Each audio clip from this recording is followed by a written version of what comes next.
WJZ investigates what is being done about vacant homes across the city. The city has an ambitious $3 billion plan to rehab them within 15 years. And WJZ investigator Mike Helgren is here. He has a closer look.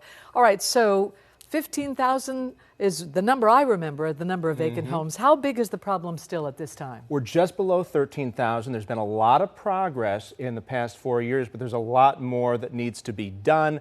The city is focused on rehabbing homes and not just tearing them down. And we want to show you some video. You can see there are some areas that need extensive help. There is urgency with fires, including one last month on North Fulton Avenue that displaced several families. There have been cases of squatters breaking into homes. People living next to them have difficulty getting insurance. It's a strain on the tax base, on resources. And we spoke to a man who lives next to a vacant home, and here's what he says it is like for him.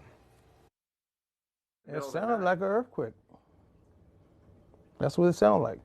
An earthquake? Yep. I had to call my grandkids to them come out their room and come, in the center of the house, Because the floors are falling in next door. And we're afraid that the walls may fall that way. Some neighborhoods are.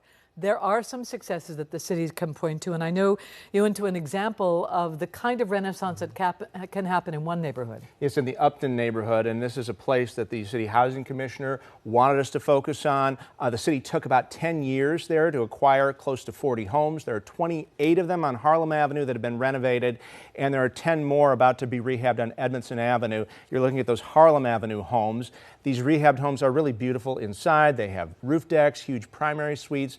And it's not just the homes that the city is focused on. They've set up pocket parks, they have a dog park, new lighting, new sidewalks. And we got some perspective from a woman who has lived in Upton since 1990, and she is so happy these older homes were not just torn down. We're maintaining a lot of property because it's vital to the history of this community. This is a historical African American community, and we cannot tear down the fabric of it. Yeah, that's long been the debate. Do you tear them down or do you rehab them? And of course, a lot of them have materials in them that are extremely valuable now, including brick and nice old wood and that sort of thing. And really the focus now is keeping what they can. Right. And then, if they have to tear something down, they will, but they want to keep as much of that old architecture as possible. It's a charm of Charm City. All right, so $3 billion, a lot of money. We know, we just said the governor has a deficit in the state budget of $3 billion. How do you think the city is going to pay for this? Well, we know the state has committed $50 million a year to the plan, and that's over 15 years. So that money is a commitment, we're told. The city is also asking for a share of sales taxes. That will face an uphill battle in the General Assembly. They proposed a sales tax increase. There's also a novel use of tax increment financing, expanding it where it's needed citywide. In that case, Baltimore would issue bonds to pay for rehab projects and then pay it back with future tax proceeds once the homes are fixed up. And the housing commissioner says everything they do is done with the community in mind. Well, we don't do this from a standpoint of the city or the government saying to a community, this is what you will have or this is what you are going to get. This work is done in partnership with the community, and it really is us as city government helping to realize the community's vision.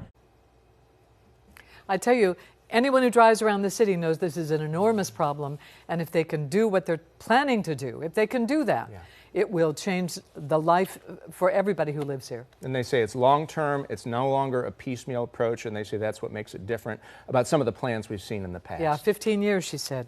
All right, really interesting report, Mike, and I know you have some more tomorrow, is that right? We do. We'll talk to a developer who had 2 of his homes burned because squatters got inside, what he says are the challenges, and a city council member who's at the forefront of this, and also talking about the revamping of the permitting process. All right, terrific.